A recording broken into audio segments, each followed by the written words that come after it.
All right, let's slice this open. Check it out.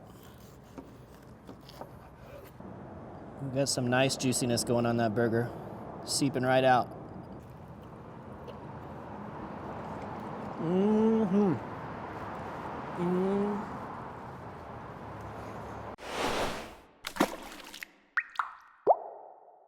I'm gonna be making a really simple one. I'm talking about the burger that you make at home in the backyard whenever you're having friends and family over.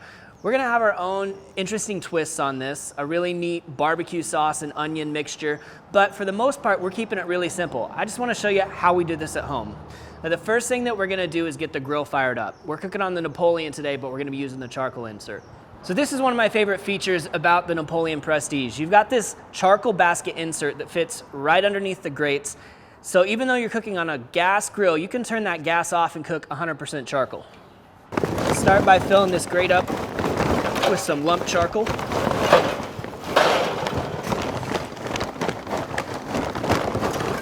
Fill that basket about up to the top here. And then we're gonna light just the burners underneath the charcoal basket, and just long enough to get the charcoal going.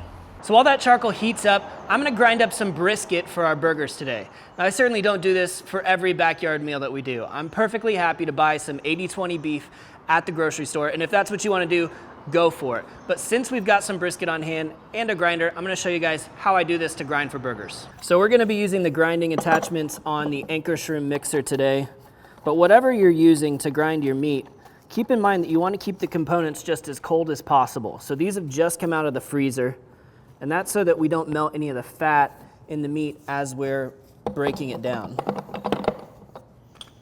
we're gonna put this guy together, we get the die in there. We're going for a pretty small cut on here, that knife onto the small die. We want it fairly fine, not sausage texture, we want it broken all the way down. So what we have here is just shy of 2 pounds of brisket point meat. So this is where the burn ends come from. And that's the fattier portion. You can see all that fat that runs through. I've also got just a little bit of extra, about 4 ounces of trim of the fat from the brisket, so we get a nice and fatty grind. This should end up around 75-25 here at the end. You can really see some of those fattier portions. The white is all the fat. We want to keep that solid, keep it together. And then the red is the meat.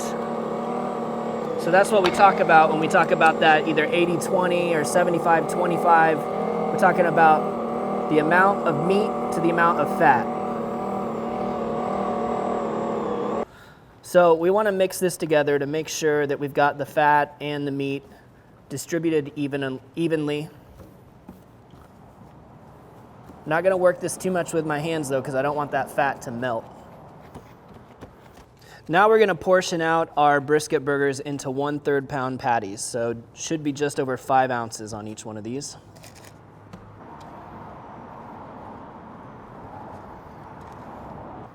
And while everything's still cold, I'm just gonna quickly roll these up into balls and then work them out into patties.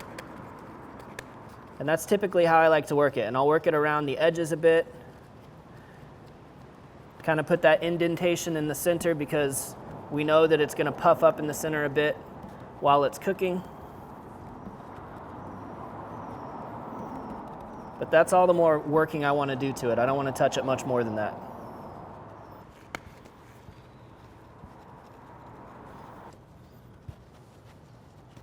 I'm gonna throw these back into the fridge while we chop up our onions and check on the temperature of the charcoal. You can see the charcoal's really well lit, so we can go ahead and turn these burners off at this point. We don't need any more gas. We're gonna close that up and let them continue to cook down. So the charcoal is crazy hot right now. I'm gonna leave the door open for just a little bit because if we put these burgers on anytime soon, they're just gonna go up in flames. So we want that charcoal to just cook down just a little bit, chill out just a little bit so we can get a little bit gentler cook. It's still gonna be hot and fast for sure, but in the meantime, we can go prep our onion for our onion and barbecue sauce. So essentially what we're doing here is we're going to make caramelized onions, but we're gonna cook them down in a bit of barbecue sauce in the end as well, so that we really get some nice sweetness and caramelization. You can take the tops and bottoms off of this, the outside layer, discard of all of that, and then we're gonna slice these nice and thin. We want these onions almost melted down in the end. So So I'm essentially just going north-south on this cut. Instead of doing rings, I'm following the lines that already exist in the onion.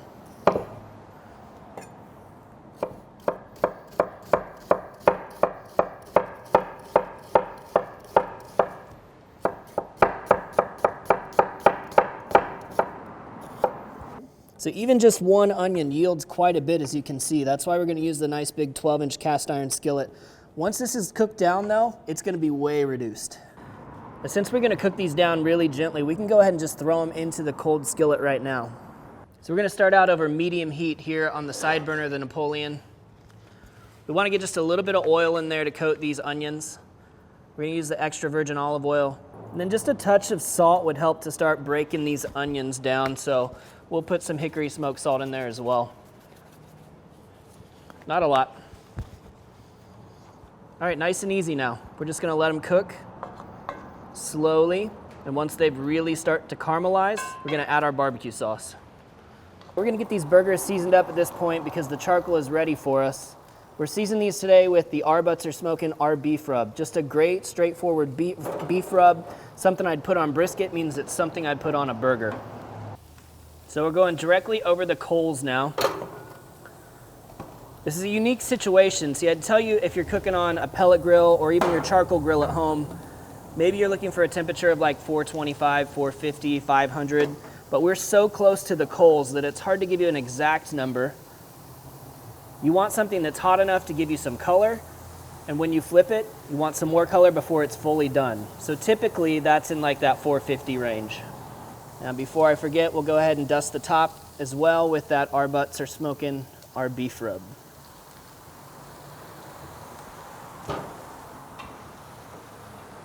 Now moving back to our onions, we're getting some color on there. They need to bring the heat down just a little bit so we don't get any scorching. And they're getting softened up.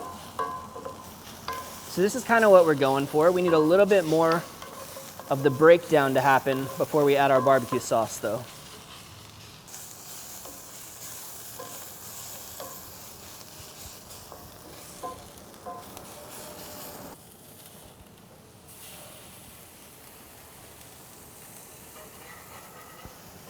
Getting some good color on the bottom side of these burgers, so we're flipping these over now. Getting some flare-ups from that charcoal, that hot fat dripping into the charcoal now.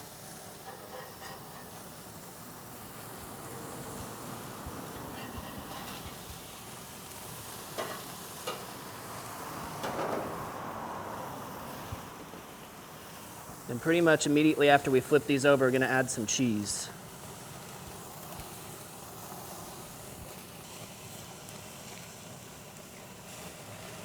Now we really see that fat just pouring out of there. We're gonna be able to move these off to indirect to finish them.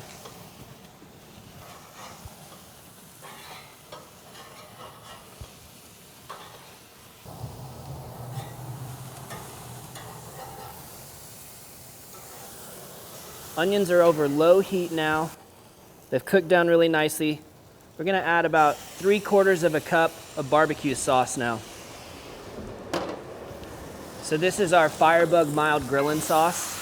And the reason I chose this sauce for this dish is because of the fruit that's in it.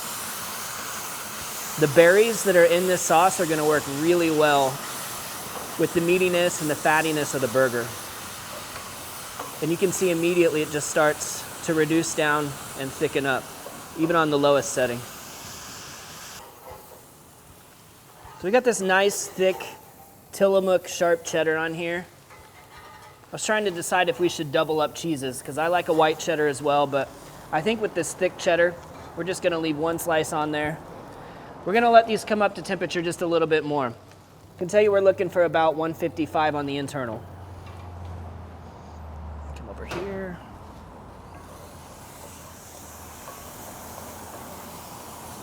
Yeah. And I can smell that barbecue sauce. I can smell the berries coming out of it. These onions are done. We're gonna turn this off.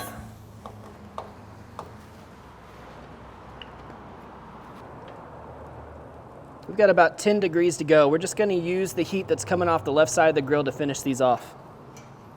Toasting off some potato buns now for our burgers.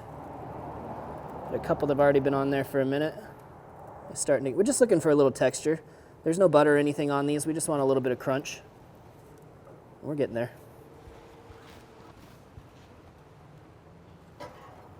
That's about all we need out of those.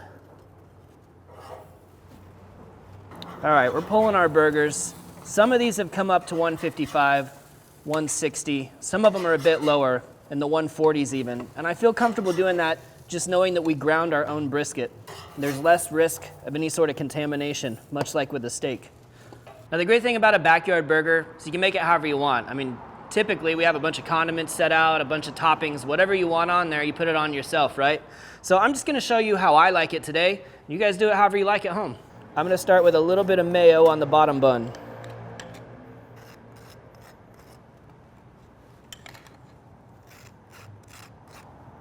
On top of the mayo, we're gonna go with a little bit of butter lettuce. I love this lettuce for burgers. Just got that crunch back here in the back end, but super soft and velvety at the other end. Kind of get the best of both worlds here. And then on top of that, we're gonna go with some heirloom tomato. This stuff just can't wait to be eaten. It's ready to go.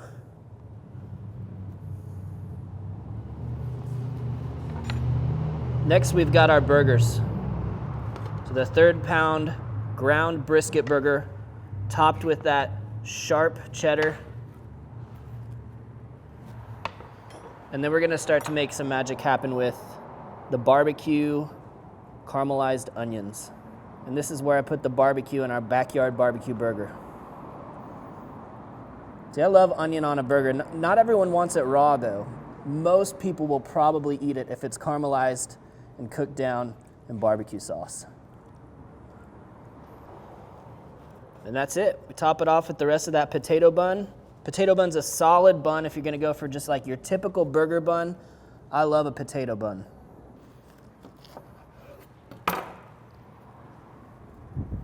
Boom. Looks pretty good. We've got some nice juiciness going on that burger. Seeping right out on top of the tomato.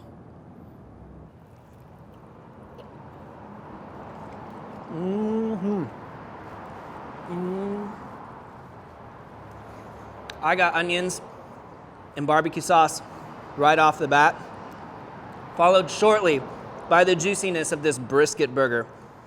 Great amount of fat in that brisket burger, and it carries the flavor. Fat always does that. It carries whatever flavors you're working with.